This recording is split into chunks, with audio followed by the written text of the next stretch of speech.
Hi, I'm Leah Wheatholter, owner of Workman Forensics, and this is the Investigation Game Podcast.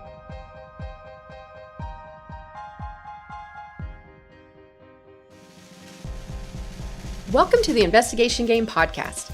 I'm Leah Wheatholter, CEO of Workman Forensics in Tulsa, Oklahoma. Today we're going to merge two of my favorite topics, content marketing and fraud awareness. I'm excited to have David Weaver joining me today for this discussion. David lives and works in Germany as the Senior Product Marketing Specialist at Inform Software, and he's also the creator of the LinkedIn livestream #FraudFactFriday. David has experience in marketing and communication through the successful creation and implementation of a SEA, SEO, social media, and content marketing strategy. His current focus is on combating fraud and other financial crimes, while at the same time creating awareness about certain fraud schemes and sharing knowledge within the space. Welcome to the podcast, David. Thank you, Leah, for having me. Very excited to be here. Yeah, so excited to talk to you because we're going to just kind of change things up a little bit. Your route to all things fraud industry is just different from other guests, which is why I'm excited to have you on this episode. So first, will you share with us a little bit about your background? Yeah, so I was born and raised in California in the US.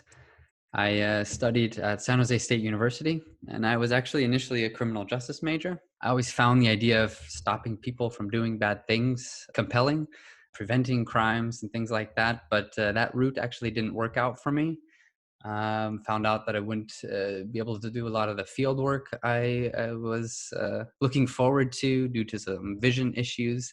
So I switched to business administration in my studies, and there my concentration was strategic marketing.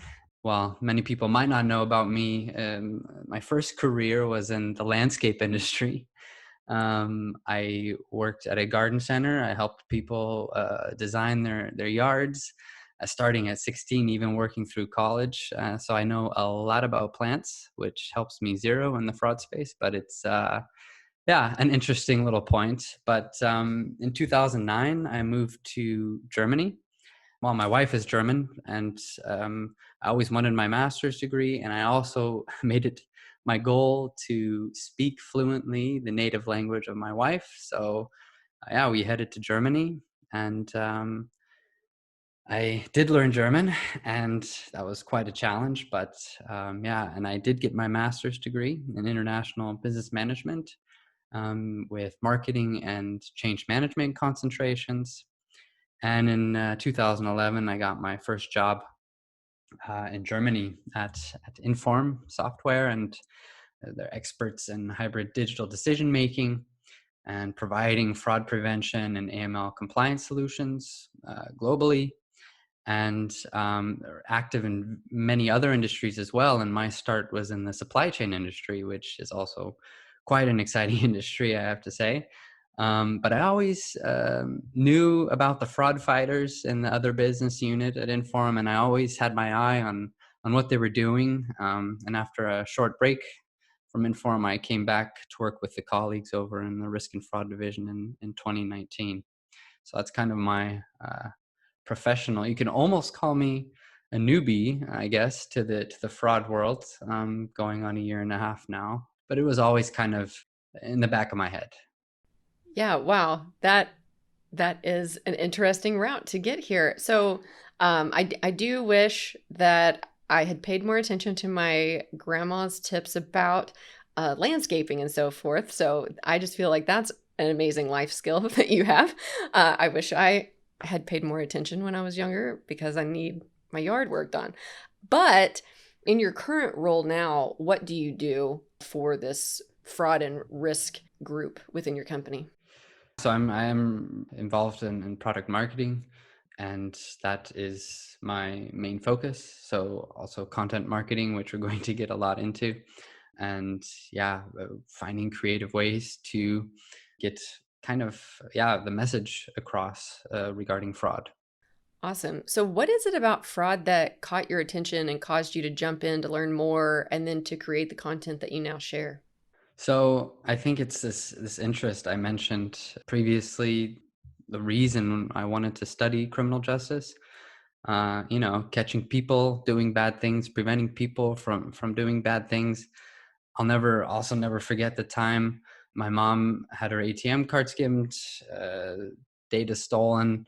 It was a long time ago. I don't remember the details, but it's the fact that this experience is burned into my memory from a time, it was 20 years ago, where you don't have a ton of memories, but it just displays the gravity of the situation.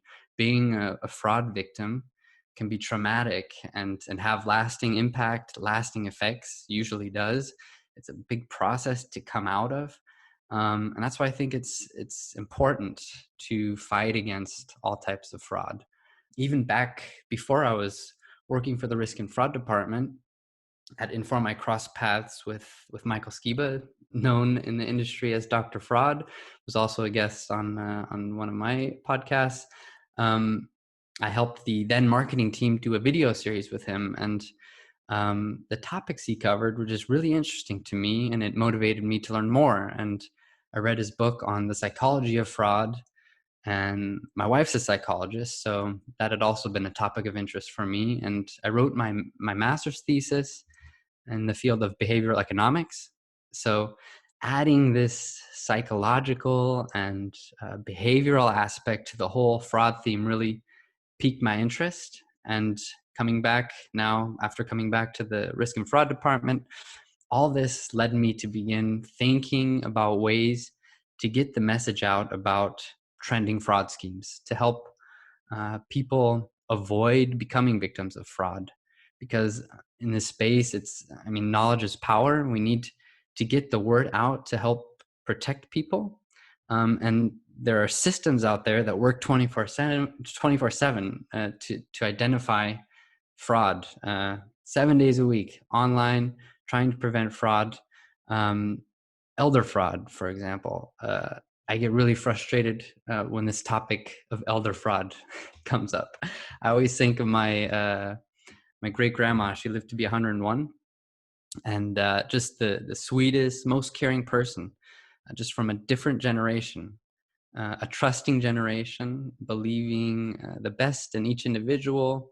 The problem is fraudsters know this, and they know how to take advantage of this generation, which is why, for example, I thought it was really cool, coming back to the systems that are working, that one of Inform's customers, a financial institution, used our tool to set up an extra level of protection for their elderly customers to protect them from the abuse and common schemes that we're coming across.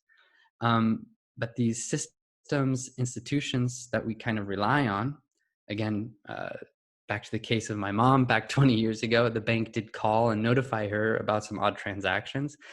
This is just one aspect, a very important one, of fraud fighting, but there's a whole other level of knowledge exchange that needs to happen. Make a call to your mom or to your grandma, see if anything has been off. Have there been any weird phone calls recently, any packages showing up that weren't ordered, and so on? So or phishing attacks. Pass that info on to don't pass the mail on, of course, but pass the info on to your friends, to your family, to your colleagues, to your IT department. Get proactive, share knowledge, share these experiences. And that's how I came up with the idea for Fraud Fact Friday, where I'm not pushing any products or systems or anything else in these posts. Usually not, at least. I'm mostly just trying to create awareness around the trending fraud topics and encourage knowledge exchange within the fraud fighting community. Yeah, I completely agree. I used to say, whenever I actually had somebody on staff very early on that said, he came into my office one day and said, "Leah, I just need you to teach me everything you know." And I laughed, and I was like, but I wasn't trying to be arrogant. It was just like, how do I share years of experience of studying and working on cases? When a case comes in, I know what to do because I've seen it so many times. And so I think I agree that sharing that information with your audience and with as many people, or like my grandma. I mean, I've told my grandma fraud stories since I worked at the FBI. My grandma is pretty paranoid about being scammed. But having just at least that thought in your mind that, oh, this may not be 100% legitimate. Like, just have that thought so that there's some sort of skepticism. So completely agree. I am curious, because you mentioned it a couple times, what types of fraud and risk products does your company provide? So yeah, the product is called RiskShield, and it's used in various application areas. For example, we have an upcoming event in the payment space where we're looking at reducing friction in e-commerce payments while being compliant with 3D Secure and PSD2 regulations, the PSD2 regulations. So this is one space in the payment space, ensuring safe payments, legitimate payments. There's also the insurance side of things where we're identifying fraudulent claims through different techniques. We're also in the telecommunication space where we are helping telecommunication companies avoid fraud situations. So there's various application areas where we are active. Yeah, awesome. So you have met all kinds of anti-fraud professionals through your Fraud Fact Friday. Have you observed anything unique or unexpected about the fraud fighting community? Yeah, I mean, it definitely seems to be a tight-knit group on LinkedIn. It's a community that's very creative with hashtags. It's actually how I came across Kelly Paxton and Matt Christensen. They were having a battle back and forth about the most creative hashtags, kind of. They both ended up being guests on Fraud Fact Friday, the live show. It's been just overall an enormous learning experience for me getting involved in this community. It's already been worth my time putting out these Fraud Fact Friday episodes.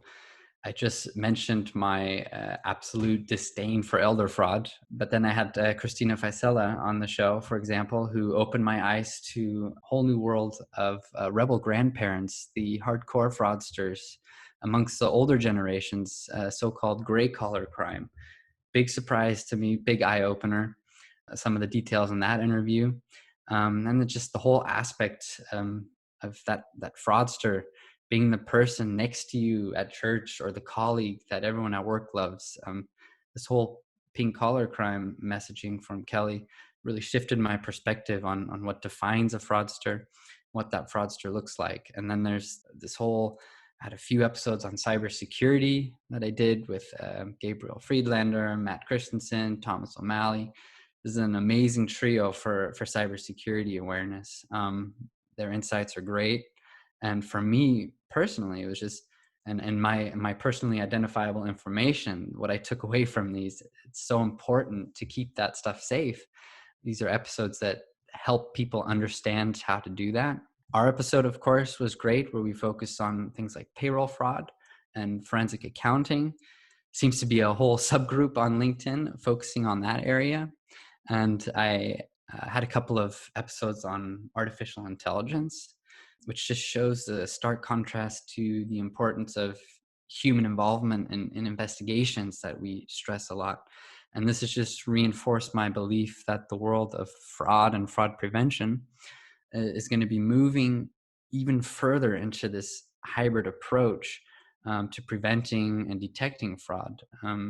That human touch, that human experience combined with emerging technologies, past experiences meeting new age machine learning and AI approaches.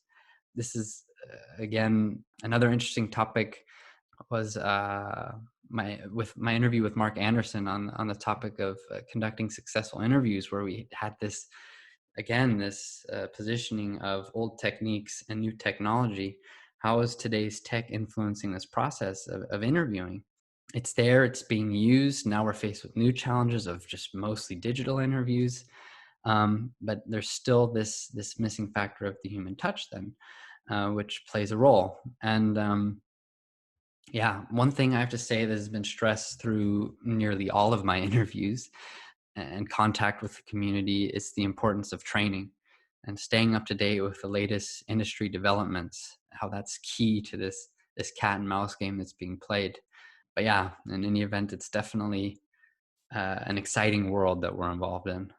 For sure. I would have to say that I did not really jump in to the LinkedIn world for a long time, mainly because I was just like in survival mode for a lot of my career and starting a business and stuff. And so I was more in the, studying how to like entrepreneurship podcasts and things like that. But man, within the last couple of years, getting into this LinkedIn community that they just love and talk about fraud prevention, everything you just listed. And then like through Fraud Friday. And then, that's inspired other fraud professionals to start their own live streams. So I think it's awesome how all of this information can help keep us like informed. I have to get CPE every year, and that's great. But this is like real-time information and things that we're seeing. And so anyway, I think it's cool. And that's how I met you, was just jumping in on LinkedIn. And yeah, gosh, Kelly with her hashtags. Oh man, she's hilarious. Yeah. Okay. So let's jump over a little bit more on the marketing content, mainly content marketing side of things. So what is it about marketing that you enjoy, and what has, I guess, kind of become your specialty? I guess for me, it's the creativity side of things. Again, finding new, fun, and engaging ways to get oftentimes old messages across to people, just in a new way, and it's often not an easy task. Yeah, another exciting part is that there's just an ever-evolving set of tools that can be used, and it's just a rapidly changing industry. There's always a new social media platform popping up. There's always a new way to engage, and just keeping up with that is a challenge in itself. Yeah, so this keeps things exciting for sure. I also enjoy writing. I actually prefer the Fraud Fact Friday posts where I utilize like the full character length of LinkedIn that they allow, and add a picture and just try to start a conversation around a trending fraud topic. I prefer that over the video posts, I have to say, that I do. But again, also these video posts are fun. I'm trying to find a balance there. But yeah, I'm definitely more comfortable putting out the written word than videos. I guess you could say that the written word is my specialty. But I think, yeah, my willingness to try out new formats has proven to be a success factor in finding the right content for the right audience. Yeah, I think that's probably one of the most challenging things, is to identify who that audience is. I know we struggled with that in the first good chunk of even this podcast. Like, who is our audience and how do we target them? And then, of course, how did that translate to social media and all those things? We'll be right back to this interview. So Leah, since the investigation game was first put out into the world, we finally have a second game. Yes, we do. So I want to know all about it. What's different from Case of the Man Cave? What is this game about, and how can players access it? This investigation game is called The Case of the Cash Flow Fiasco. And this is really focusing on the risks to vendors and creditors when their customers are having cash flow issues, and some of the things to look out for, and some of the fraud schemes that can be implemented. Because when a customer is in a cash flow crisis, they're looking for anything to just keep them and to try to help them get through a cash flow fiasco, right? And so in the beginning presentation, we talk about those things. We talk about the risks that are involved and things that vendors and creditors can do to just monitor for these cash flow issues.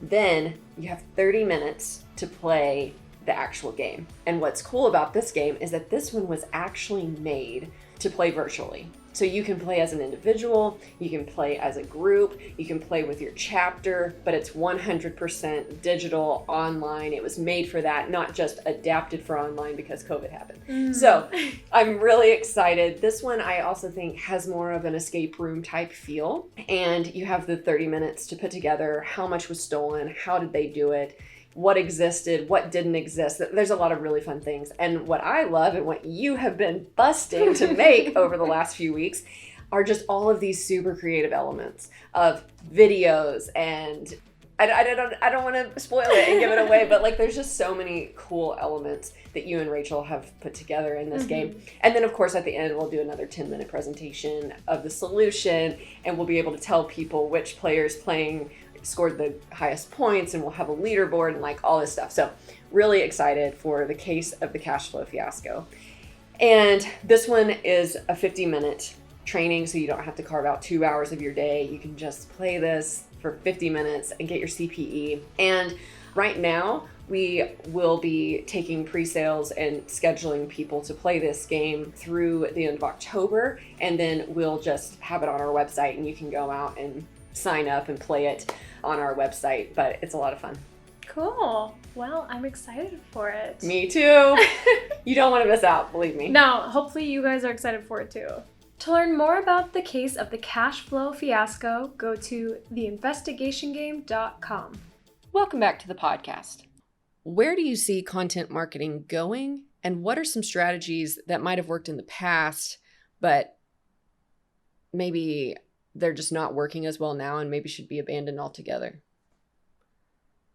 I honestly don't know. My initial thought is to say down the drain. I see it going down the drain because I keep up with the latest trends in content marketing. And there's a block of experts out there, the gurus telling people to put out 20 pieces of content per day. They say, push the message. They won't see you otherwise. And to me, that's just adding to the noise. I don't think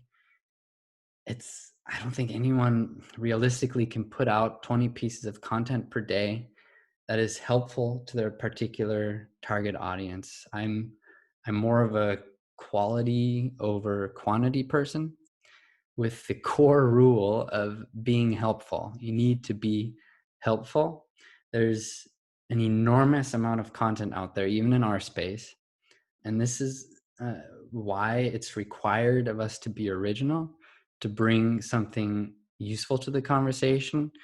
And it's important to make it personal. We all have our experiences.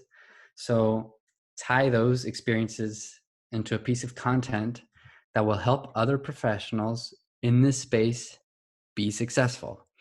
To me, everything else is noise. And regarding 20 pieces of content, I say set goals for your content marketing strategy that are realistic. You go and tell someone new to the content marketing space to produce 20 pieces of content. They're going to be overwhelmed and likely give up. But this is how Fraud Fact Friday came about. I made it my goal to share either a personal experience or some other form of knowledge sharing with the community once per week. It turned out to be Friday because fraud and fact both start with F and sounded good together. Looking back, I probably would have picked a different day, but it's the way it is. But I think, to sum up the first part of your question, people are tired of seeing poor, irrelevant content that it might just be enough to gain a reputation as that person that is putting out the content that is helpful, even if it's once a week. Yeah, I think that's the way to go.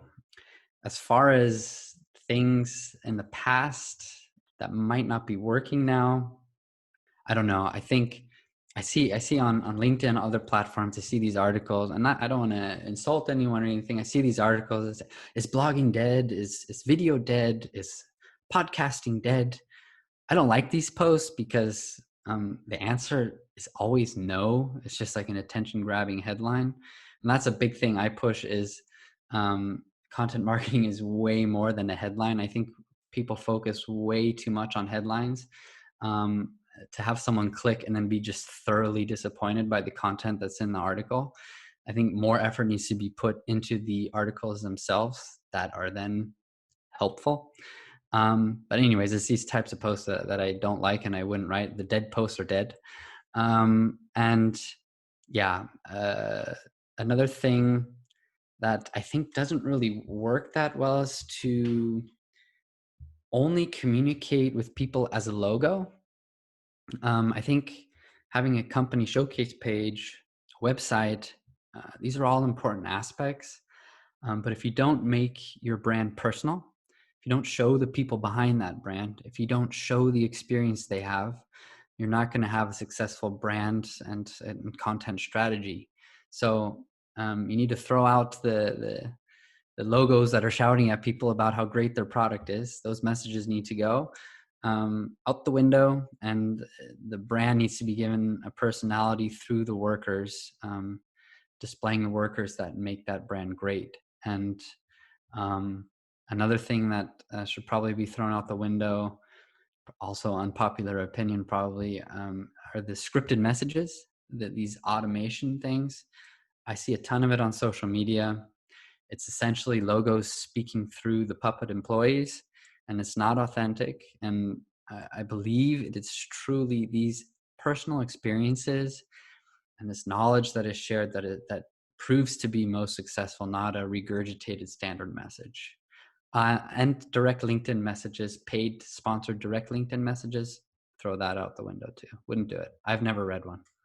I think I 100% agree with all of your recommendations and things that just as, somebody receiving those messages or running across those things, yes, like I'm looking for something that's valuable and that solves a problem. And I was actually talking with our creative producer this week about, like she was asking, how do you get more followers and all of this? And I said, you know what? I am okay if our posts don't get like a ton of likes, if we're being consistent and becoming like this database of information so that whenever people are searching for things that they find us. So, and that whatever they find, like maybe it wasn't popular in the moment whenever we posted it, but it answers their question in the moment they're looking for it. And so that's where I've been I've been having to even shift my thoughts, because if there's not a whole lot of interaction on social media and, that creates this feedback, sometimes it can just feel bad. It can kind of feel disappointing. But if I think of it as I'm really just building this repository of valuable information, and we actually had somebody that was outside of the state of Oklahoma, which is super exciting for us, contact us and say, oh my goodness, I found a video on YouTube of you guys, and you specifically addressed what I'm facing right now, and I need to talk to somebody. And like, that's how I've been viewing social media. So I love hearing all of your recommendations and just your thoughts on this, because I don't feel crazy now. So thanks. Yeah, I think we need to be careful also with follower numbers. I just started, just again, to the topic of branding, a RiskShield, it's called a showcase page, RiskShield by Inform page. And I was asked the question, well, how many followers do you want to have?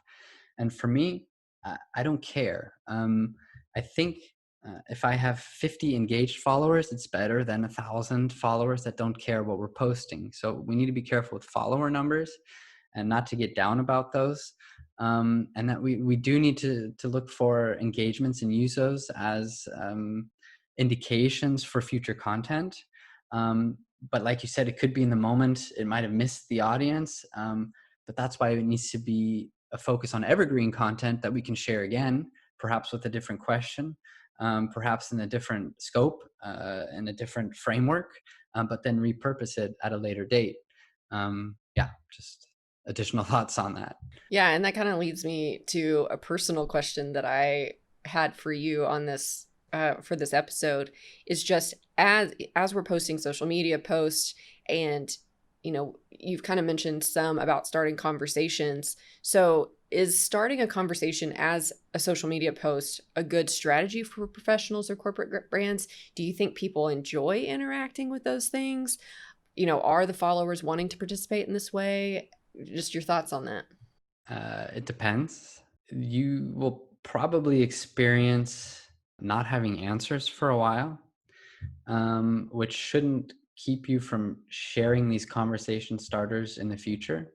Sometimes it helps. I'm very careful with tagging people, But I do know that if there is someone, my go-to person, any one of the many guests I had on Fraud Fact Friday is a go-to person for me. And if I've got a topic that I need an opinion on, I'm going to tag them either in the comments or within the post itself.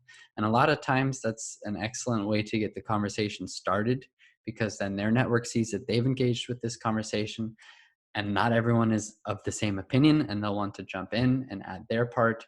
So I think using the tagging function when you're wanting to get a conversation started is important. But I also think that changing up how the conversation is started is important. One time you can post a video clip of 1 minute and say, what do you think on this? Maybe tag an expert in the space. I don't believe in tagging a whole trove of just an enormous amount of people. I think that's spam. Other people call it growth hacking, whatever. But for me, it's just getting those go-to experts that you know are going to have an opinion, one or two, and try and get the conversation started that way, either as a video. Another cool thing is this poll option. I don't know if you've done one yet on LinkedIn, but starting a poll and then letting that poll close out, and then kind of doing an analysis of that poll could be a way to start conversation. Why do you think it turned out this way?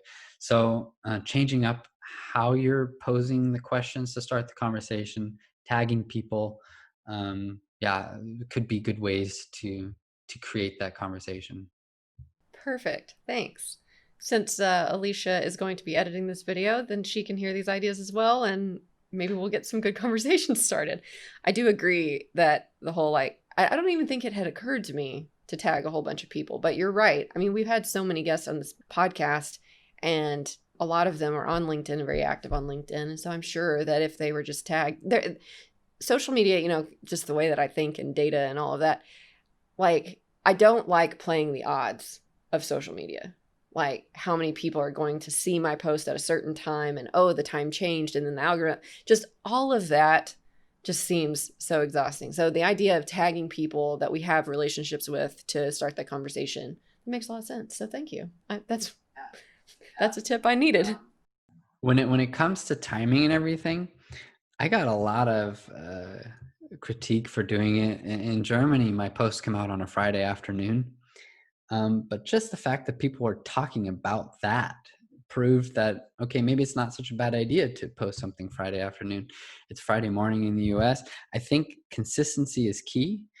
So if you start a series, then keep it on that day and just see how it develops. You won't know anything for probably 6 months. You just have to kind of monitor how things go. Okay. Yeah, that makes a lot of sense. So in our world of fraud investigation, and particularly like forensic accountants, because you're right, as you said earlier, the fraud space is just, it seems like a niche, but then within that niche, it's extremely diverse. So in the area of fraud investigation, forensic accountants, there are a lot of small shops where like the and even private investigators. In marketing, content marketing specifically, what are 3 areas that you would recommend focusing on to spread awareness of a brand or a cause that, in a small shop, like, yes, I do this podcast, but at the same time, like we had to get a case out yesterday, So just kind of, I guess, cost benefit or even just some tips that you would have to be able to stay consistent when it can't be your full-time job and you don't have a full-time staff member to do this.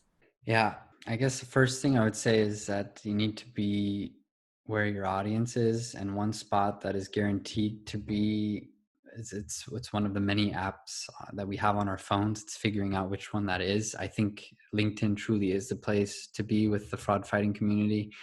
It might also well be that the eyeballs are in a particular industry magazine, and that's where you need to be with an article and with an ad. And I think that's the biggest challenge, is figuring out where those eyeballs are. But once you've done that, then you can really figure out which type of content you should be producing. And then I would say a lot of growth needs to happen organically because budgets aren't huge. So you need to make use of existing platforms, podcasts and blogs. They need to be pitched with ideas. But I mean, really, I get a lot of emails like, I want to be on the podcast. How does that work? That's not a pitch. I pitched, for example, LinkedIn. I wrote them like a page on my plans for Fraud Fact Friday and what that would be as a benefit. And I got access to live broadcasting.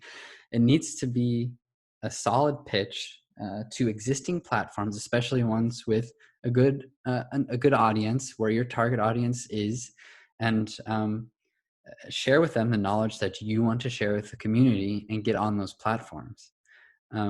Don't start your own platform, because there are a lot of them out there that exist, like this one. If you do have the resources, now I'm going to contradict myself, create your own platform. Because even if it's a weekly series that you start, you can show that continuity I talked about, show yourself as a reliable source of information.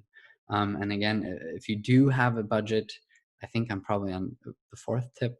You said 3, but if you do have a bit of money to spend, which you want to do an ad, I would say I just bashed LinkedIn sponsored messaging, but LinkedIn ads, the ad platform, has made huge improvements in recent months. So it's worth a test for lead generation. Well, man, there's some really great ideas. I wish I had talked to you before I started a podcast. No, I'm just kidding. But I didn't even think about it. It actually wasn't until I started a podcast that I thought, oh, I've pitched, I used to have somebody do PR for me, and she'd pitch stories to the local newspaper or the news stations, and that worked well. But I thought, oh man, there's this whole other world where they could actually pitch story ideas or interview ideas to podcasts. But I didn't think about it till I'd already started a podcast. But this has become one of my favorite things, so I'm happy that I did it. But yeah, it's definitely time consuming. And so I love that idea of if I was just by myself and didn't have the team that I have to pitch to other podcasts and to be strategic about it, like you said. So that's awesome.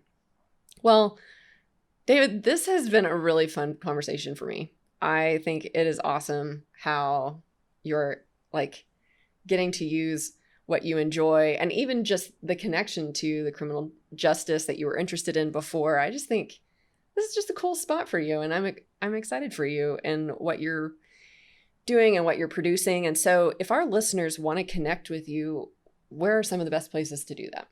Probably LinkedIn is the best place. I have a Twitter account. I have many email addresses, but my favorite spot to engage is on LinkedIn. So anybody can feel free to send out a connection request, and I'm happy to connect. Okay, great. Well, we'll put the link to your LinkedIn profile in the show notes, and also, just encourage everyone to follow you and to follow the hashtag Fraud Fact Friday, so that they can see future episodes and even, look at some of the old ones. And because it really is great information, and I am just so thankful to have met you in this way and to have you on the show. So thanks so much for joining me. Thank you for having me on the show.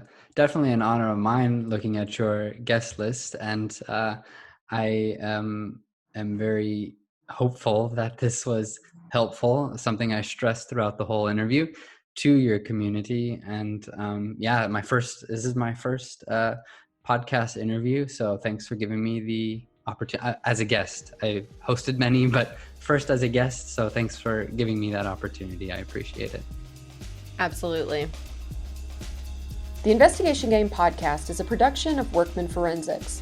For more information about the topics we discuss on each episode, please visit workmanforensics.com. If you enjoy this podcast, please make sure to subscribe and leave us a review.